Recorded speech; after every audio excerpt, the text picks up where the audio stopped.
All right, good afternoon, everyone. Those of you here in the room and those of you who are online. And I noticed that the online presence is increasing very rapidly. Last time I checked, we were around 70, but it's growing. It's good. And it looks like the in-house group is also respectable. I'm just hoping there are more Cornell people than IFPRI people in the room. And by the way, welcome to all the colleagues from IFPRI. Great to see all of you here giving support to Purnima. So let me start by giving you a few words about the Tata-Cornell Institute. The Tata-Cornell Institute is a multidisciplinary institute based in the College of Agriculture here at Cornell. And we've been in business since about 2013. And we were established with a very generous gift of $25 million endowment, which was given to us by the late Mr. Ratan Tata. And the vision behind his gift and the institute is to promote better food systems and promote agriculture as the main conduit to improving nutrition. And our primary focus has been in India, but over the years, we've been gradually expanding our work beyond India and looking at some of the work we've done in India as examples outside of India. And so it's been almost 12 years now of work that's been going on. We've graduated 22 PhDs and a dozen or so postdoctoral fellows, research associates. All of our students spend a year doing field research in India. And that's been something we've been very particular about, to actually do rigorous field research that then meets the high quality standards of a Cornell PhD. And if you look at the back there, our propaganda material is there. So please take one and read it and keep in touch with our work. So the TCI Distinguished Lecture is an annual event that we've had for the past many years. And it's an event that honors individuals that have spent a lot of time working in this nexus of agriculture, food, nutrition, and health. And particularly people who've been working on India and highlighting that work and bringing out the debates in this area, et cetera. We've had several distinguished personalities who've done this lecture.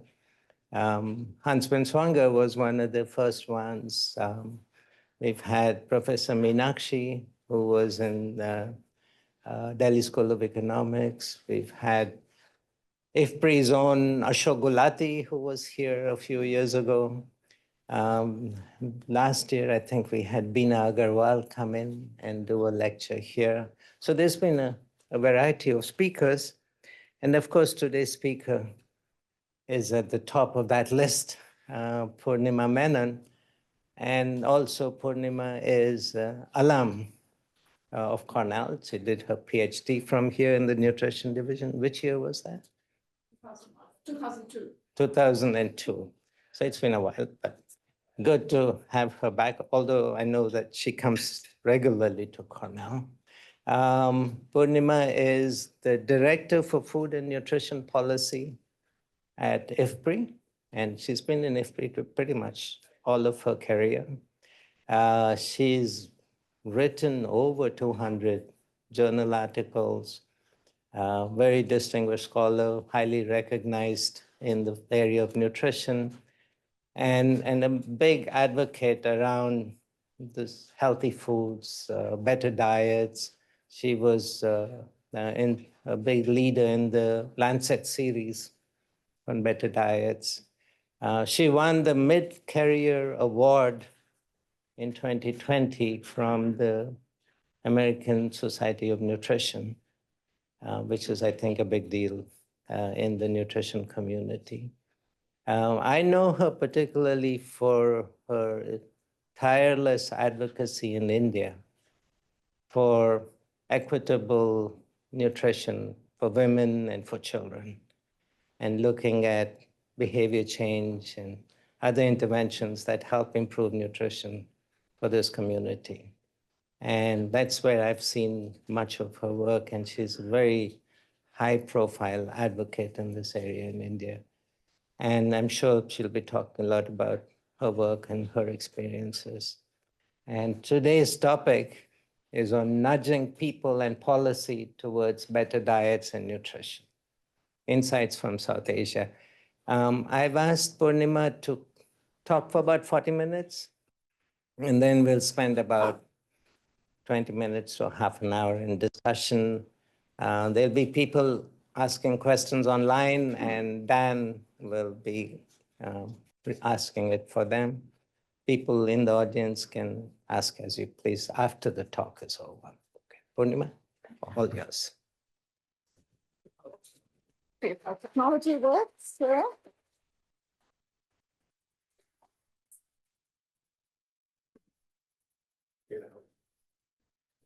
It's great to start with tech failures. Great. Prabhu, thank you so very much for the kind invitation to speak, and also for the kind introduction today. We're just coming from a set of conversations in the workshop that we're having between IFPRI and Cornell, where we've had other colleagues speak about that interface between research and impact. And I'll touch a little bit on that.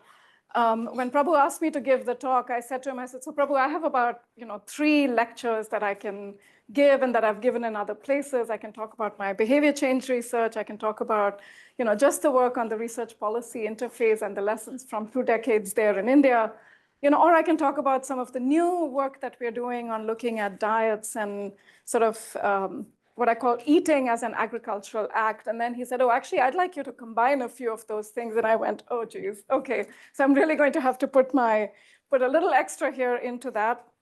But thank you for that. It really got me spending quite a bit more time on this than I had anticipated. And I hope it makes for a coherent story at the end of the day. It's amazing to be in this room, to have walked down the Ag Quad and come into Man Library today. It's always amazing to be on campus, but there's something sort of that touches my heart in a very different way to be invited to speak at the place that has taught me so much. I have my grad school buddy, Kate, in the room here.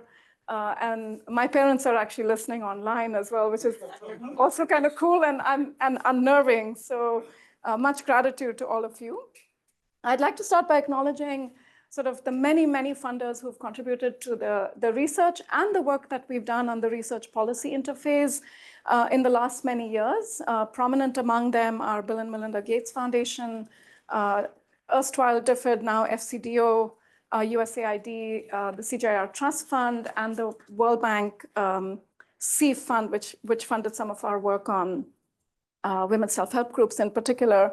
I'd like to acknowledge the numerous research collaborators at IFPRI and outside, and really many, many, many partners from whom I have learned more than anything else. Prabhu mentioned the publications. Those publications, really, the secret sauce there is collaboration, collaboration, collaboration, and that's really all I want to say. Not as, it isn't really a reflection of any one individual. I do want to call out, given the location here, a special mention to Cornell faculty who have played an outsized role in my academic training, in particular Jean-Pierre Habecht, who I saw just a few weeks ago at his facility in Connecticut, Gretel Pelto, who passed away recently, and Ed Frangelo, David Pelletier, and Kathy Rasmussen. There's many things that have come to me from many of these folks. But most prominent among them, I think, was to just keep an eye on human beings and on humanity in all the work that we do, which Ed mentioned today as well.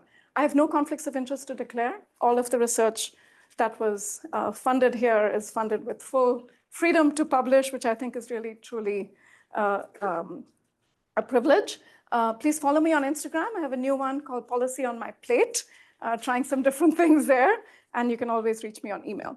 So I have two parts to the talk today. The first is really on nudging people, which is on insights that we've gained from research across multiple systems on nutrition behavior change. Most of it is in South Asia, but not all of it.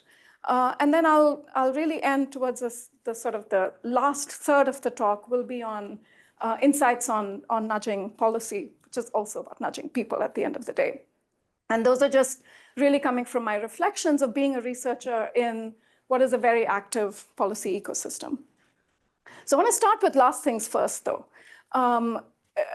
A lot of the work that we did at Cornell built on, this is after my PhD, is work that I did with David Pelletier. And I learned a lot about political science and policy processes in that. And a lot of that is about agenda setting and where both issues and solutions lie in sort of policy ecosystems. It really comes from sort of Kingdon's model and the three streams that he talks about. And I really found that to be true. And this is not Kingdon's model. This is sort of my view of how things are happening in policy ecosystems. But it really starts with a whole bunch of people in any policy ecosystem deciding that, yes, we have a problem we should do something about. Once they've decided there's a real problem, then you have to get a whole bunch of people to align around why that problem exists and what solutions exist in that ecosystem that can actually have an impact. And then they will start to put effort into the policy instruments, the financing, the programs, and so on and so forth. And then if we're lucky, they'll spend some time trying to learn about whether those things actually work or not. Researchers tend to spend the overwhelming majority of our time on the solutions part of this. We don't spend enough time thinking about where does that solution fit in this stream that happens in policy ecosystems. And I think one of my biggest lessons, everywhere is that we really need to spend time thinking about the full continuum and where the work that we're doing sits. Now, I really think about this as snakes and ladders, because this evolution of science, evidence, policy, politics, information, technology, society is happening over time. And in the 5 years that it takes us to finish a study on a certain solution, the issue we care about has actually been eaten up by some kind of snake, right? And so when we work together, I think our job is to really elevate things and get them moving up our little snakes and ladders thing. So this for me is really last things first. As researchers, we need to just continuously keep this in mind. So I'm going to move on, though, to talk about the research itself, and then we'll come back to the last things first in a bit.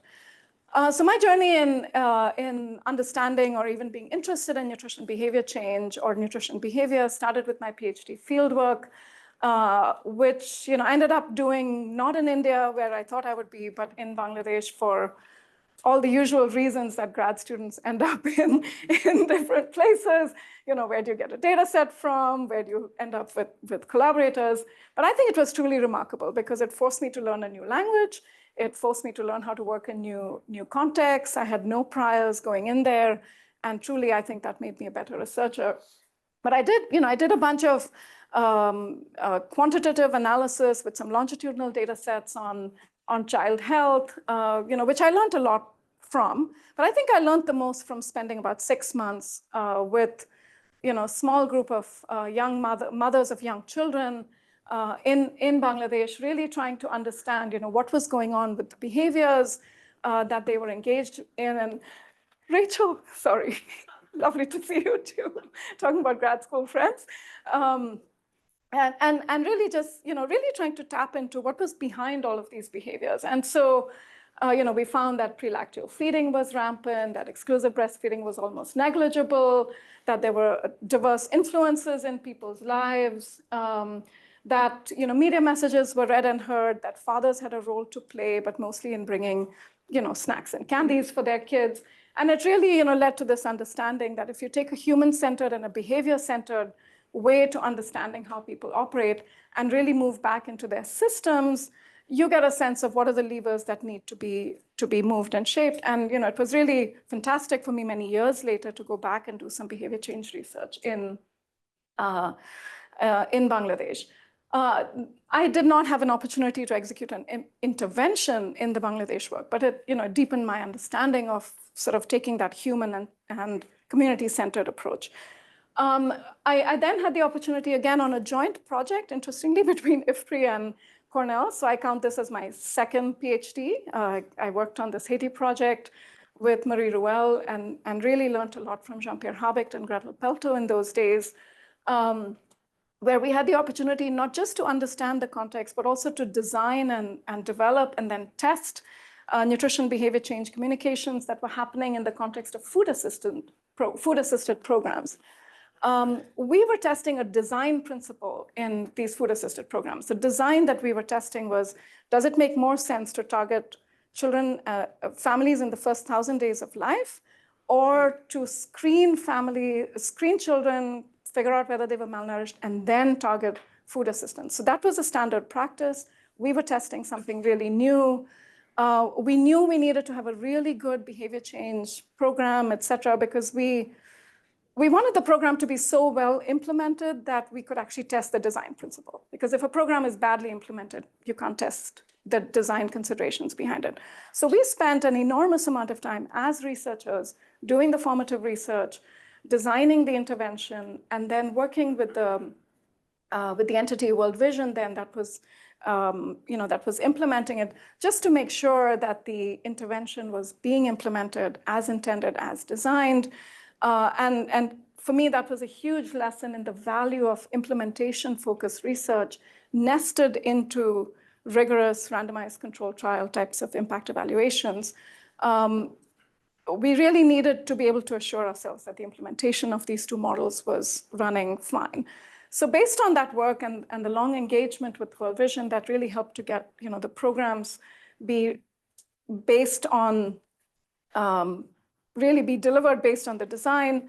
We were able to make a design-based conclusion that targeting the first 1,000 days with preventive services was more effective. Now, you sit in today's world and you hear about malnutrition, you'd be surprised to think that 20, 25 years ago, this wasn't, it wasn't a thing. People were still asking questions about whether it made sense to do it. But we were able to answer that question. And it was published together with the first Lancet series on malnutrition that came out in 2008. It really informed the work that we subsequently did in looking at behavior change programs at scale. So in 2010, so this is some years after I moved to India, we had the opportunity to join hands with FHI 360 and a few other partners and bid on a really large, an $80 million behavior change intervention grant that the Gates Foundation wanted to pilot to improve infant and young child feeding at scale. And the key there was really at scale. The expectation was that that program would be delivered at scale, would deliver impact at scale, and IFPRI was the lead evaluation partner to really figure out, was that really working? So it also threw a bunch of research challenges to us because some of the things that we'd been doing so far had not been trying to figure out how to deliver rigorous impact evaluation research in the context of programs either going to scale or operating at scale. Now, the Alive and Thrive model sort of took the systems approach for behavior change up a notch. So they did all the things that we were understanding were affecting how people are able to feed or not feed their children appropriately, which was they didn't just target the mothers, they targeted fathers, grandmothers, entire community members, religious leaders. They understood the need for an enabling policy environment. So did lots of work on advocacy and sort of policy engagement, especially because implementation of things like the marketing of breast milk substitutes was not really happening very well. And then they also took the idea that media can play a really powerful role. They worked with top-notch advertising agencies to deliver some phenomenal mass media campaigns on breastfeeding. So we really had an opportunity to look at all of that. The South Asia part of the work for me was really exciting because it took me back to Bangladesh. And I got to work, again, I'd done my PhD work with BRAC, so it was amazing to go back and now work with BRAC in that implementation at scale piece. And BRAC's health workers were the ones doing the counseling and the social mobilization. And then there was a mass media campaign. Because we were testing models, in Vietnam, we were able to look at this in a very different model where people had to come to the health centers. And so it was a social franchise type of model running in government health systems. So we got to really test sort of what happens when you take it out to people versus when they have to come in. And then we also got to look at it in the scheme of a government health extension program in Ethiopia. We did those 3 studies in the first 4 years of Alive and Thrive. We then moved on to do another set of 4 studies looking at maternal nutrition, now testing not just information, but also testing the integration of commodities, of nutrition services, such as weight gain monitoring, and really looking at systems levers, health systems levers for change. So in told, that portfolio of research, which is really still, there's still a few synthesis papers coming out. It's been about 15 years or so. We did these rigorous, mostly nested randomized controlled designs, but in these programs going to scale, we had a lot of implementation research running alongside because we had understood, especially from our Haiti work, the importance of investing in that. We tested new research approaches to look at what actually happened with the policy intervention. So we did sort of stakeholder network analyses and policy analyses. And we also did some financing research because we had to understand how the costing was going to work. So between 2009 and 2024, we did 4 infant feeding RCTs, 5 maternal nutrition RCTs, 1 on adolescent nutrition, and then 1 that we couldn't actually randomize. So we had another model. We have probably over 40, maybe more now, peer-reviewed papers that have come out of it, many of which have also included students, including some from Cornell. So it's been, from the Gates Foundation's perspective, they had invested early saying, we want this to be a learning effort. So they had sort of determined, in fact, how much money of that early grant should be spent on research, because it was intended to be proof of concept of things at scale. So, that was a huge privilege to be able to work on that. Now, the findings were positive, but mixed across this full portfolio of work. We looked at the full range of infant feeding practices as outcomes, documented impacts on breastfeeding practices, on child dietary diversity. The implementation research was really, really important because it helped us to understand why the results varied so much by context. The platforms differed in their ability to reach scale, to actually deliver the interventions with quality. The context that the families were in really, really was very different. So just as an example, this is a combined slide from our papers that brought together that's the Vietnam findings on minimum dietary diversity. So you see there was no difference between the intervention and treatment groups. Bangladesh is where we saw the most impact. And in Ethiopia, we don't know how much impact the program really had because we only had a before after there. But Bangladesh sort of had all the things coming together that help you document impact and also deliver impact. So it had communities that could respond to the behavior change enough. It had health worker platforms that could really reach enough households at scale.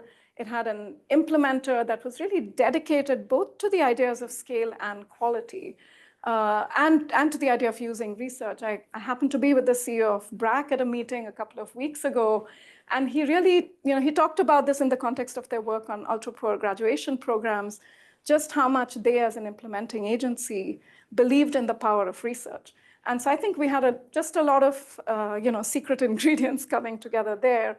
The Alive and Thrive work, because it was designed as a sort of proof of concept, was designed to take the results to other places as well. And so it's been an effort where, when we start to really look over time, we see how that program itself has packaged all of this understanding and then started to take the findings into other programs around the world, including, interestingly enough, into the National Nutrition Mission in India, where then there were no really RCTs happening, but we've been able to document the long-term impact at scale of some of this work. Now, of course, context matters. Many of the things that I saw in the field in 2000 were very much still happening in the 2015 or so period when we were doing our ethnographic research in the context of the impact evaluation. So it really showed that we were able to document not just through the quantitative data, but also through the ethnography, that the program messages were integrating into the communities. But there was still all this lingering stuff that happens, right? The not so good foods that people feed their kids as treats or conveniences or whatever else. the use of baby bottles and breast milk substitutes and so on and so forth. So the good behaviors were still getting integrated in this sort of landscape, if you will. And it was just a reminder of how rooted some behaviors can be, partly because we don't really fully address all the structural and commercial and other challenges from there. Our work on improving diets and nutrition services for pregnant women was very formative for us in the sense of understanding health systems, because health systems are what deliver antenatal care services to women. It's not really just community-based services that do this. So we had an opportunity to really study the health systems in 4 different countries and understand what it was taking to deliver these maternal nutrition interventions. And again, there we saw some very variable results. But what that gave us was really insights on systems levers within health systems for nutrition improvements, the value of supervisory management tools, of database reviews, of making sure we understood procurement value chains, because when you're trying to deliver commodities, not just information, you have to think about that. And that body of work that that we did with Alive and Thrive is continuing to support maternal health system strengthening in many of the focus countries. Now moving to another set of systems in India, we've had the opportunity to work on 2 sort of big efforts looking at women's collectives. Women's collectives in India are a massive, oops, sorry, that's my own halfway timing. The women's collectives in India are a massive platform, which primarily designed for livelihood transformation. I think many folks here at TCI and across IFPRI are studying these platforms for diverse reasons.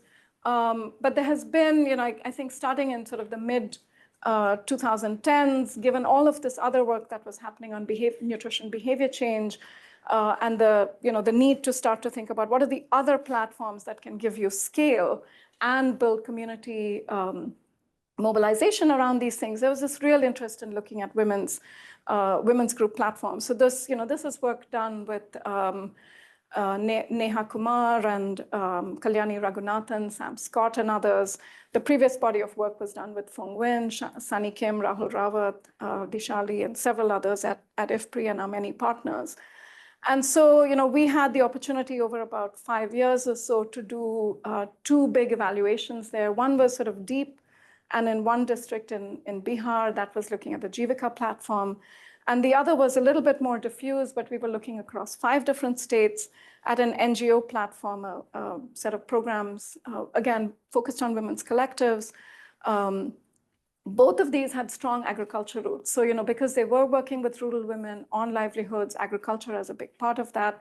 These also included information on not just on improving diets, but also on improving diversity of agriculture production. The Jivika model also tried to connect people to be more aware of the social safety nets in their ecosystem and things like that.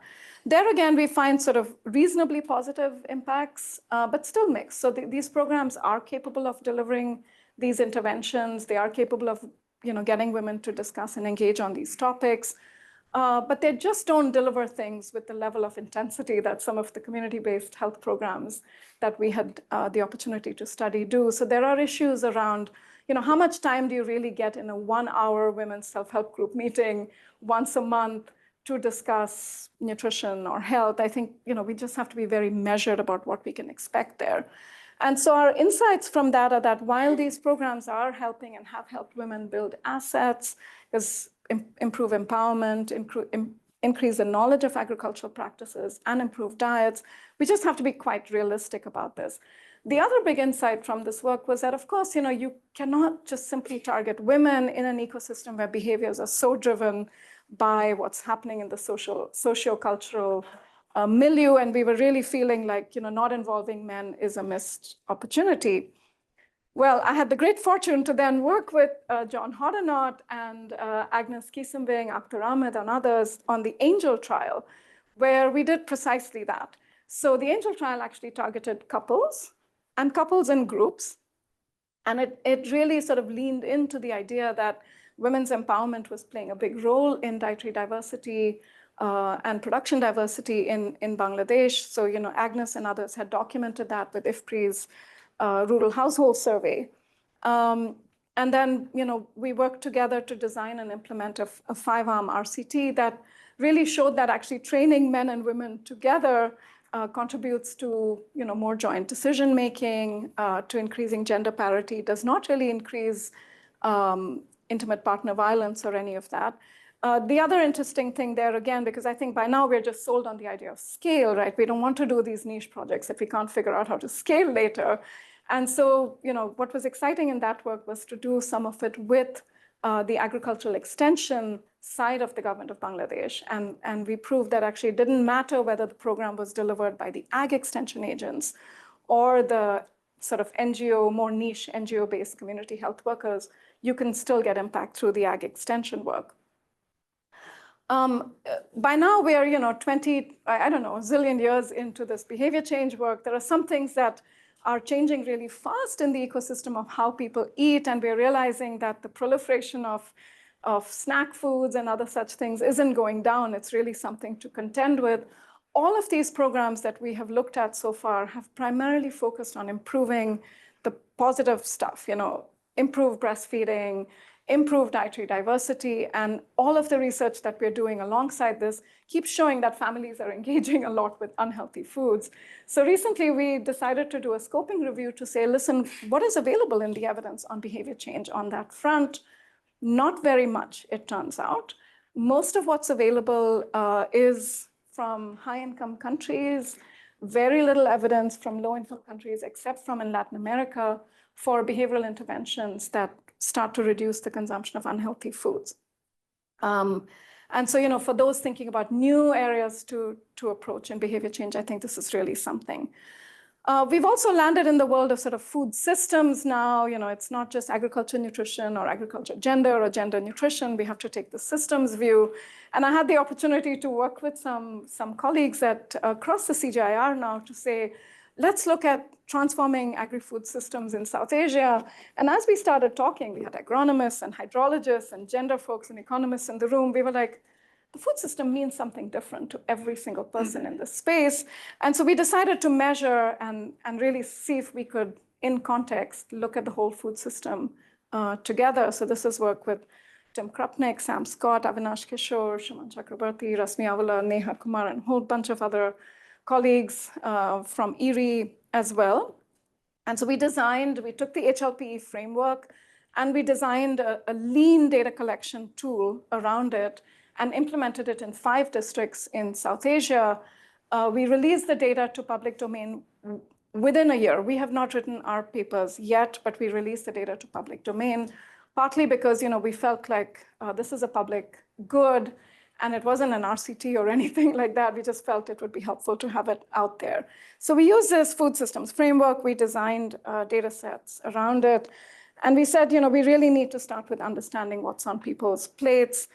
How does this all play out, and see if we can understand where to take this. And so, where we land is when we start to look from plate to farm, I think it really is saying, instead of focusing on behavior change that focuses on specific behaviors, let's start with everything that's happening there and then see what we can learn.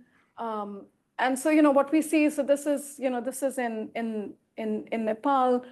Regardless of what the meal patterns look like, we used a new app to collect the data. So it's actually it's a very lean data collection for people who are looking at some new ways of collecting data. Very limited sort of types of foods that are showing up on people's plates. I think this is a common feature of what we saw in our data everywhere. It's just not a very diverse diet, and it's a really limited number of foods at the end of the day. The slide on the right is not from Nepal, it's from Bihar. We really wanted to look at where people's food comes from, because we hear a lot of romanticism in the world of food systems. If you grow this, they'll eat it. If you grow more veggies, they'll eat it. Everyone should eat millets, what have you. And we said, let's actually look at where people's food is coming from. And so in India, because so blue is market purchase, okay? So what you see is across most of the foods that people are consuming, almost all of them are predominantly purchased. Orange is own production. So there's a few foods where you see, households purchasing. And then in India, because you do get rice and wheat through the public distribution system, there's, families that say they're also getting it from the government. We try to convert the work on food environments and on food drivers of dietary choice, again, a big emerging field of work, try to convert it again into a lean data collection effort. So we narrowed the number of foods we were looking at and tried to understand what was driving people. The red there is the people's perceptions about affordability. And so it says, given my income, X food is not too expensive. It's really only biscuits that were hitting the above 50% of people saying it's not too expensive for me. So for most of the foods that we were looking at there, affordability is, of course, very, very key. People know the qualities of the foods, whether it's nutritious or not, but there's just such a diverse set of drivers there. And we're analyzing this data to really see if we can connect people's perceptions about this to what we see in the consumption data. Across the board, again, I go back to 2000, people were giving kids sort of these locally available unhealthy snacks, little biscuits and candies made locally. But where we are today in terms of food environments is completely different. You cannot travel around India, South Asia, and not see this stuff. To my Indian friends in the room, murgi ke ande corn puffs and dum biryani corn puffs. This is like local ultra-processed foods tapping into the kinds of flavors that people like locally, as well as, of course, all the other stuff. The masala that's inside Maggi noodles has now come out and is being sold just as the masala, the spice. And people use that in their cooking. So lots of MSG and other such stuff. So we have a lot of work to do as we look to the future of behavior change, of what's happening in people's food environments. Again, new work we did in this food systems assessment, we designed a new task tool looking at what women are spending their time on. It takes only 5 minutes to administer if anyone's interested in trying it out. But we found that, across productive work, sort of economically productive work or agriculture, whatever, men and women are both involved. But as soon as you enter the tasks around the food system that are in the domestic space, you do not see men anymore. So women are bearing the entire burden of, the food, the domestic care, the cleaning, and what have you. And so again, it re-emphasized for us the need to really lean in on male engagement and bringing men into domestic spaces and food systems in as much as we work to bring women into the productive, the agriculture and the market side of things. So where does this lead me in terms of the summary of insights on nudging people towards healthy diets? So what we have right now is, a lot of research looking at families of young children, pregnant and lactating women, adult women in livelihood groups, young couples, and young adolescents. So what's very clear is we need to be very specific about the change being targeted while still keeping a view on the whole plate or the whole diet. All of our work shows us that every eating behavior and sometimes even every eating episode lies at the intersection of multiple factors: time, taste, affordability, convenience, gender roles. If we don't lean in with that, I think we will be unsuccessful. We need to go well beyond information. Where we've added in components that have eased the burden, so easing practical, structural, social, and the commercial barriers. So the commercial stuff, I think we still need to know what to do with. But on the practical, structural, and social, I think there are some innovative models out there. We really need to think about expanding responsibilities and capabilities. So how do you make healthy diets everybody's business in families and communities? I think has to be the next frontier. There is no way women can bear the burden for this. It's why convenience foods are going to win if we don't really look at that. We need to understand and really deploy all platforms for scale and quality. The behavior change programs need to really reach enough people, do so credibly and with quality program. This is not cheap, not easy. Financing is key for both public health programs and supporting programs. You're looking at matching the spend in some cases of some of the big companies that are relentlessly marketing these products out there. Anyone in the room knows how much Coca-Cola spends on marketing annually? More than 4 times than the entire CGR budget. Yes. I used to say it's a different. Yeah, it's $4 billion. That's just one company, right? That's just their marketing budget. And we really need to also look at enabling environments within and outside the food system. So I think there's issues of labor and leave laws, food labeling, advertising, managing conflicts of interest. So there's a whole bunch of things that we need to look at there, which really brings me to the whole nudging policy piece, and I'll wind down in a bit with that. My experience in this area starts with Cornell. So in 2005 to 2007, I had the great privilege of working with David Pelletier, who, as many of you know, studied policy processes in nutrition, and with Ed Frangillo and Rebecca Stolzfus on something called the Mainstreaming Nutrition Initiative. This was a multi-country effort where we looked at nutrition policy processes to understand the policy processes as researchers, and in many cases, our researchers were embedded as change agents in Bolivia, in Peru, in Vietnam, in Bangladesh. And we had a real opportunity to understand how does this policy process unfold and what can we learn about that.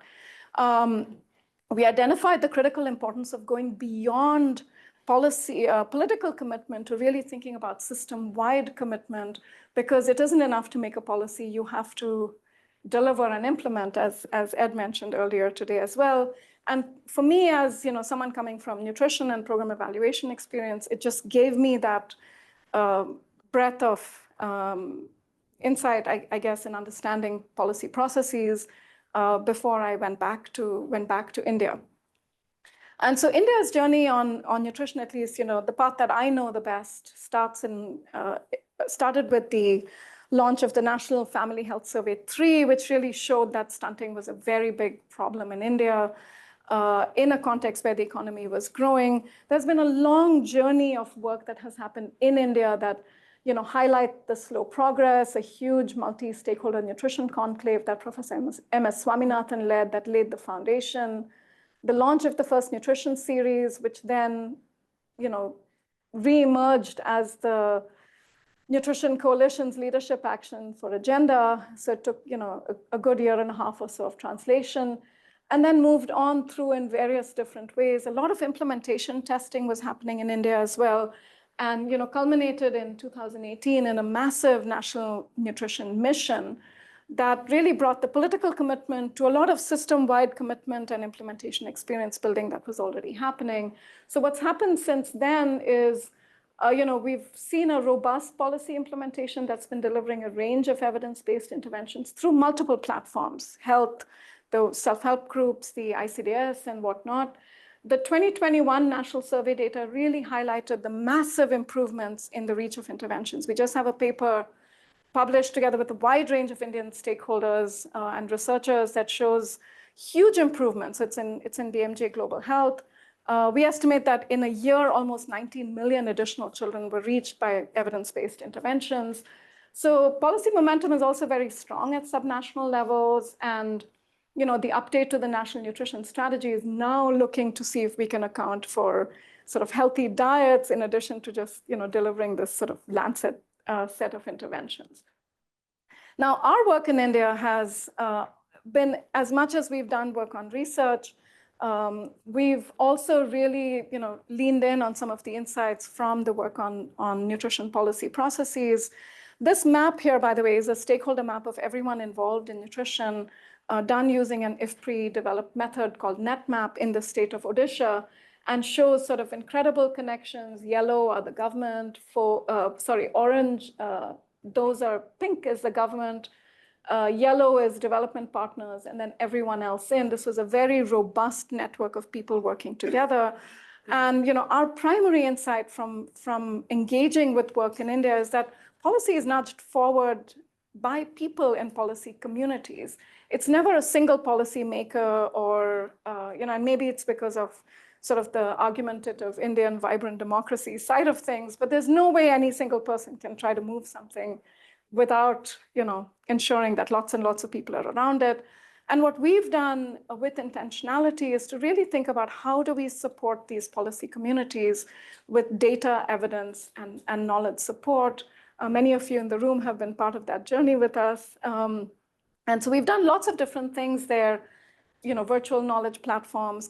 WhatsApp turns out to be great these days. That's probably your most vibrant policy platform of people engaged, and really sort of, staying at it and building the relationships there. We've had an external evaluation of some of our work, which was done by Ed Frangillo and others, and really sort of re-emphasized for us the importance of building community and supporting a wide range of stakeholders in thinking about how to take this complex agenda forward.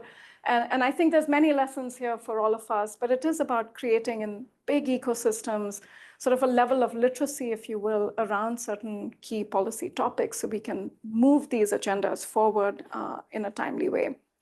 Now, I want to conclude with just a few remarks about where we are now and how we may want to think about this in a food systems frame. So these are all photographs taken from a single district, literally within 2 days of time. And for me, they're emblematic of reminding us that food systems are sort of converging on people's lives in sort of very diverse ways, and that it changes over time. And when we think about doing our research and policy, if we don't take that whole plate, whole food systems view, we end up just pulling individual threads. Can X crop deliver Y outcome? But in fact, what's happening is a lot of change and other things in the system coming through to this. So I think for me, the biggest lesson here is we stay people-focused. We really sort of take a comprehensive systems view of things, and think about how we address all of the different challenges together, not obviously as one. So I come back to the end here. I think momentum is very strong on food systems transformation for healthy diets, not just in India, but in many other countries, because we don't have a problem with problem recognition. There have been issues, even with anemia, for example, is it really a problem or not is a question that sometimes has taken a few years to resolve. But the poor quality of diets is uncontested. The need to work on that is uncontested. The need to invest in systems actions to also address environmental damages is uncontested. I don't think everyone agrees fully on all the drivers or all the solutions, and this is where the trick is going to lie. So in India, emerging insights are converging on, really looking at the role of agricultural policies and subsidies, but we know that's not going to be easy. Probably easier entry points will be on consumer awareness, tackling the unregulated marketing, and trying a few different things around affordability. There are numerous policy entry points. We've been working with MSSRF and others to try to bring together insights on policy entry points for healthy diets. That work should be coming out soon, so it's really a community-informed body of work. But there's prioritization, financing, implementation, et cetera. These are going to be big challenges because money only flows in silos. Ministries will guard their budgets zealously, and those budgets are invariably pre-allocated. They pay salaries, they pay for food. And so the amount of flexibility that one has to really move things, I think is going to be quite limited. So we have to find some very creative ways.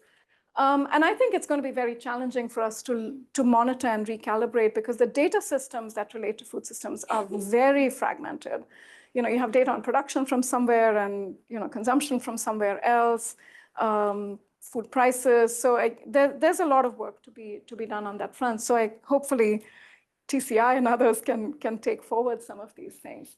I'm just going to skip that. I think, again, just speaking of dynamic moving environments, I wanted to share the example. How many of you follow Revant Himatsingha on Instagram, right? All the young people in the room. He has been so influential, right?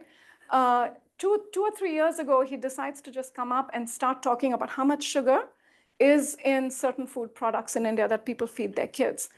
Bonvita, the milk sugary drink, has been reformulated thanks to his work. He has been pushing people to read labels. He's brought up issues of how much sugar is in fizzy drinks. And the education department in India has now issued guidance for schools to use what are called sugar boards that show exactly how much sugar is in different drinks. There's also sort of other influencers in India that are doing a lot of work on regional and micro-regional cuisines, local agriculture, forgotten foods. So I think this raises interesting issues for us as researchers, right? I mean, and in the research to policy interface, when you have people who are actually able to deliver change through sort of very different means, we should be studying these. All right, I'm going to end here and just say that as researchers, I think we have a tremendous role to play in connecting the dots between data, evidence, and policy. It requires a lot of us. But for those who haven't seen it, Paul Kearney and Catherine Oliver have a fantastic paper, which is an evidence review on research influencing policy. And it includes some do's and don'ts, which we did apply quite diligently in much of our work in India. And the most important thing is that we stay grounded in data and evidence and do really good research, which I think was really a relief for me to hear in terms of the evidence on the evidence to policy. But it's true because that's what people value us for. They don't value us for tweeting or whatever else. That's what our value is. We have to embrace complexity and collaboration. We cannot just say, my paper says this, so you need to do that. This is not how policy change happens. Tipping points, communities coming together, this is just super, super important. We have to be available and we have to be proactive. Everything today happens on WhatsApp. If you answer the WhatsApp, you have influence. If you don't, you don't. But I think we have to really connect and bring others in, recognize our limited power, but stay persistent, stay connected. I think for me, the most valuable lessons have been in learning from our policy partners. As Ed mentioned earlier today, their jobs are much more difficult than ours. The pressures are tremendous to deliver impact, to do it in short timeframes.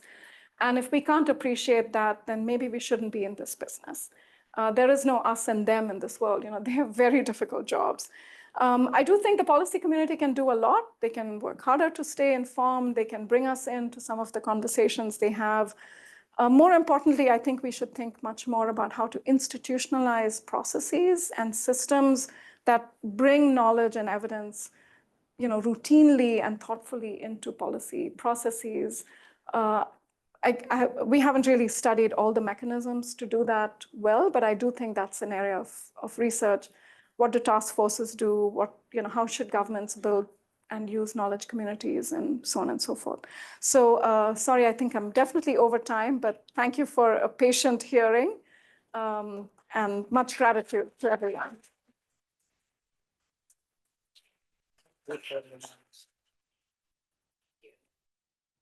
You can field questions. All right, so Purnima was exactly on time. I said, please stop at 1:10, so pretty close. Thanks for that. We have a whole group of people here in the room, and I'm happy to open up to the room. And we've got a lot of people on Zoom.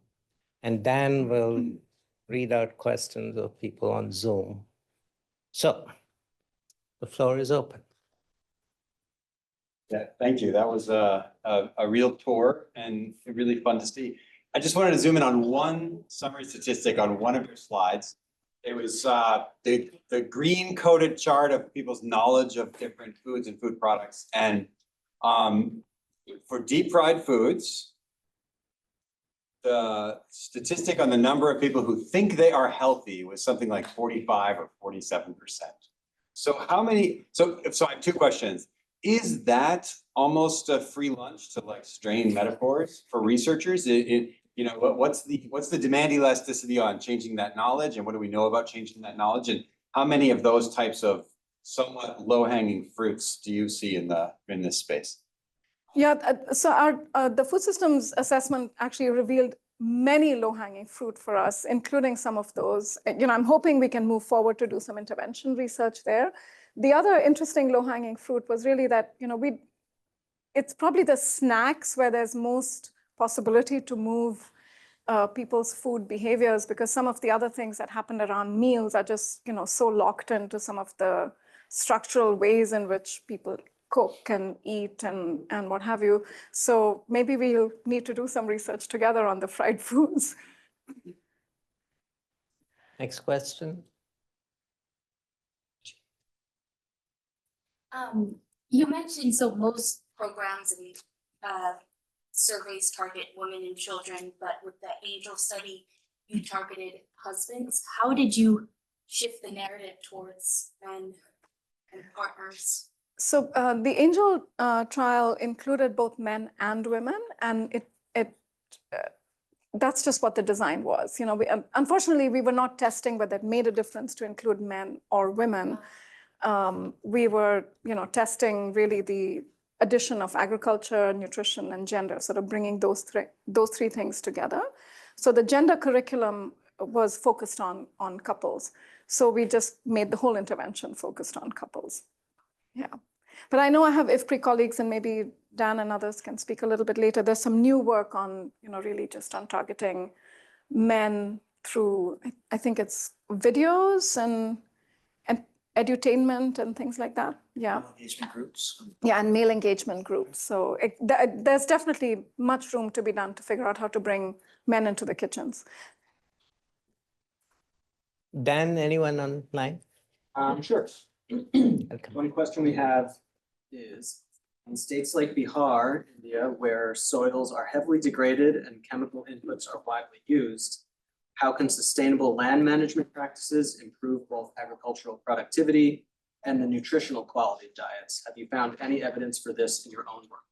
Not in my research. I think we have to ask that question to folks working on natural resource management and others. There's a couple of them in the room from IFPRI, I know. I can see. But it's a really important question.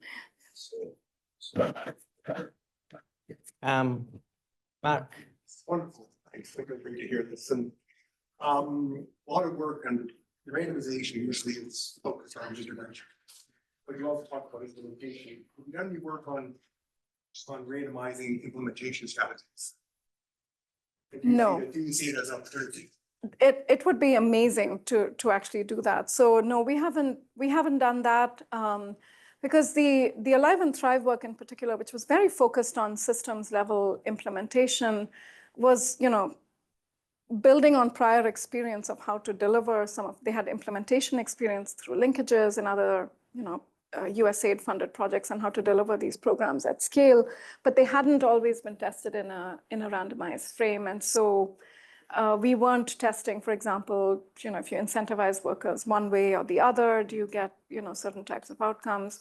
So in that behavior change work, no, but lots of other people have, certainly looked at how to improve, use different systems levers, if you will, should you change supervisory efforts? Should you, can you use data reviews in different ways with implementers? Can you incentivize frontline workers in different ways? But yeah, no, we haven't tested that. So I think that's a nice area for further work. Oh, Andy. So you had a question.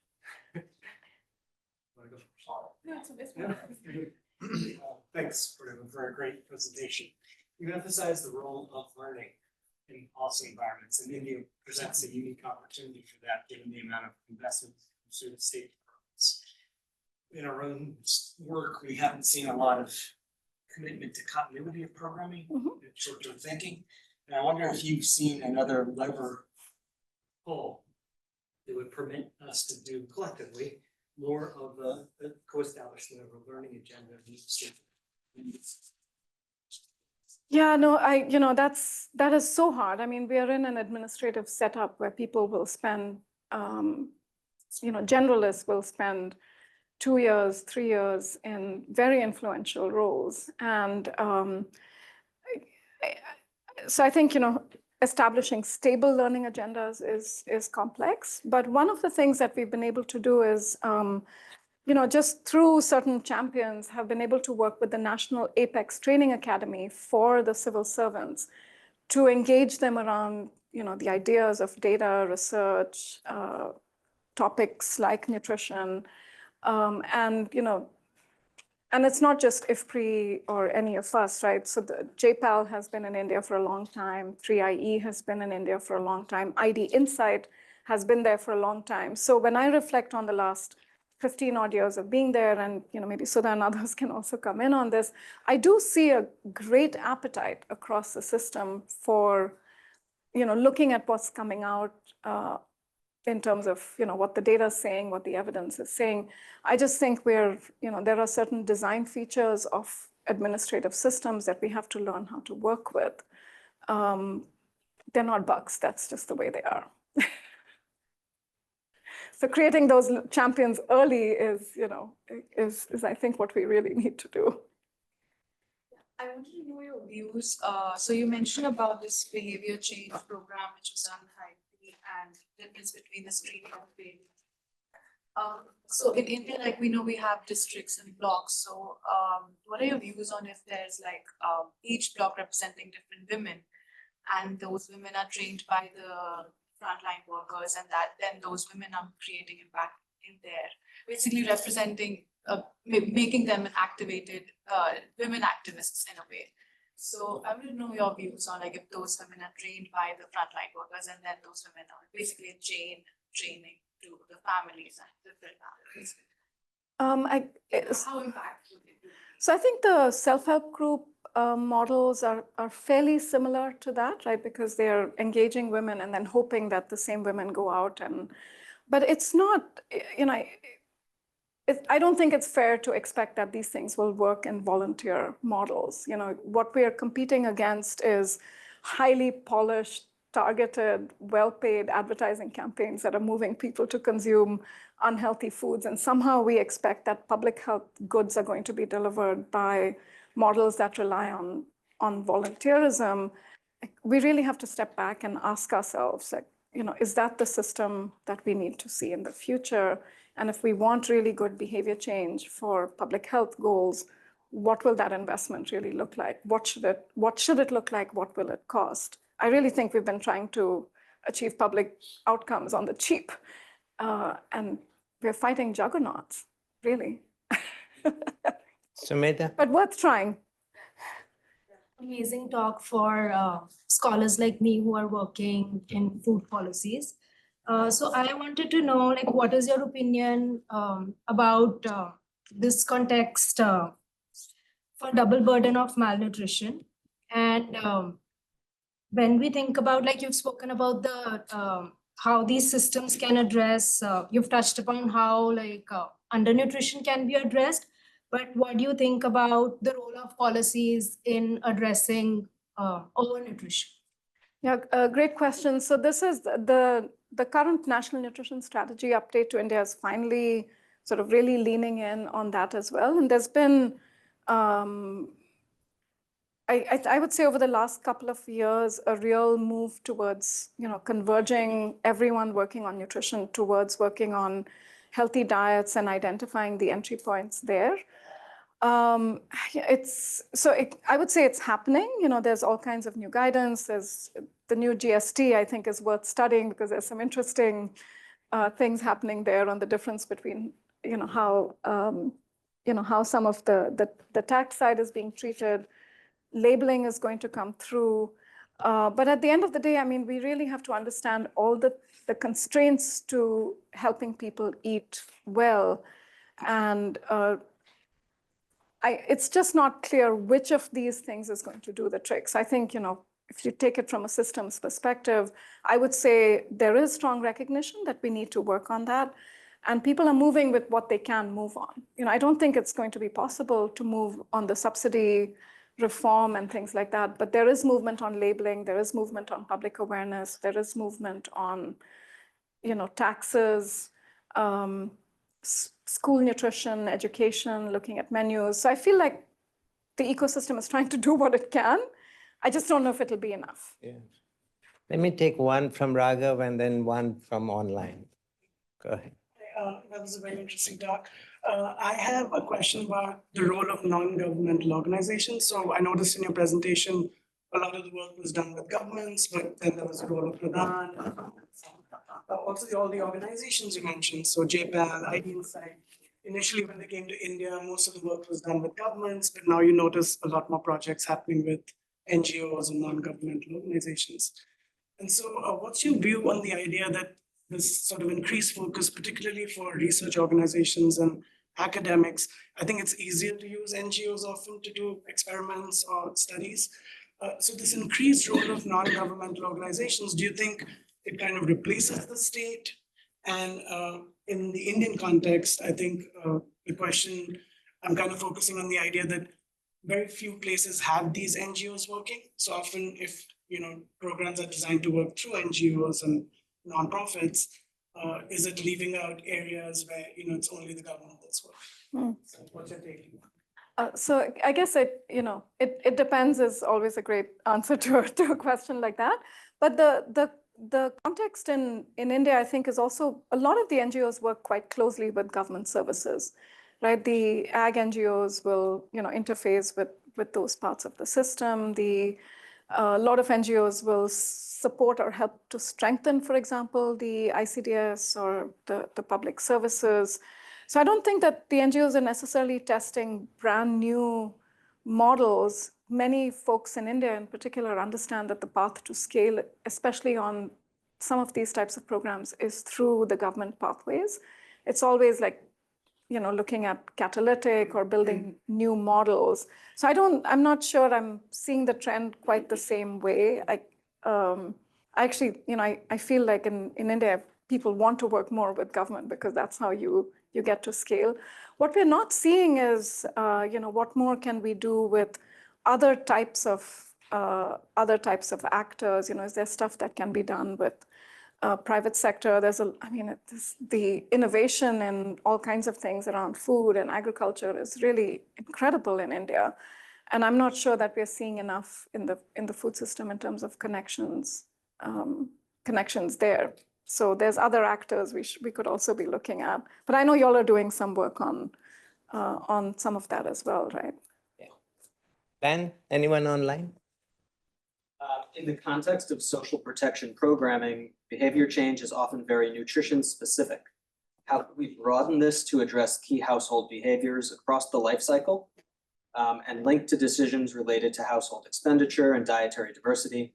In doing so, create stronger synergies between social protection systems and food systems approaches to improving diets? That's a fantastic question. We've done lots of work at IFPRI on social protection programs. And I think the key there is intentionality. So if you know in advance that you want to deliver those outcomes from the social protection programs, we really have to think about what are the design elements that we need to put in place. So, in the context of, I think, in my research, the work in Haiti is probably the closest because it really came coupled with food assistance. And so there was an intentionality to shape different types of behaviors.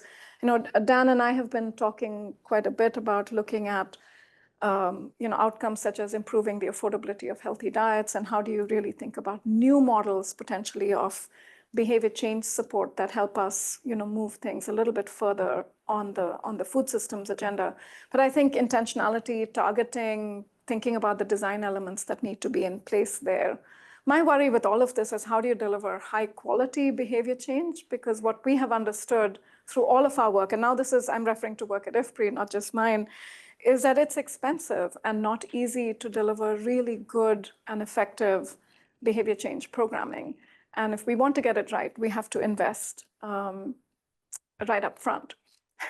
And I don't know where that investment comes from with strained budgets, to be honest. I'm very worried about that. Sorry. Before I close, for some of the young scholars here who are thinking about what they should be doing for the PhD, if you had to start your PhD today, what would you choose as your topic? I would really go look at what are the structural and commercial barriers to healthy diets is, I think, where I would really root some of the work, because those have proven to be the hardest nuts to crack. And there's areas where we haven't even begun. I think, let's look at water and how it affects what happens around food and dietary behaviors. Let's look at fuel constraints. Let's look at, we know that women are stressed for time. We know that's why the instant noodles are winning. What is it that helps us to change some of these hard structural barriers? I think there's just a lot of work to be done there. When we were designing the food systems assessments, actually the entire research team made joint field visits. I haven't done that in a very long time. And we went to households in Nepal where they had an LPG cylinder and they were cooking their food on the wood stove. And so we were like, okay, what's going on there? And they said, well, it's really expensive to fill the LPG cylinder. So we use it to boil water for tea. And we use it to boil, then you boil water, you also make some instant noodles there. But the food was cooked on, the other solid fuel, right, which is cooked slower, takes time to gather, and so on and so forth. And we just haven't had time in the context of that data to open some of those structural barriers. We saw kitchens that had barely any cooking utensils in them. How do you prepare diverse, healthy meals if you don't have at least 2 cooking pans? I mean, there's some real nuts and bolts stuff that we need to deal with here on energy, fuel, water, time. We've spent too much time, I think, on knowledge and awareness and hoping that it's going to crack the nut on the big stuff. And then the other is power in the food system. So commercial actors our food system is flooded with things that, products that I'd rather not see on shelves at all. Right. And so what are we going to do about that? And there's politics also. Murgi ke ande corn puffs? I mean, who needs that? All right, Purnima, thank you so much for a great talk. Thank you.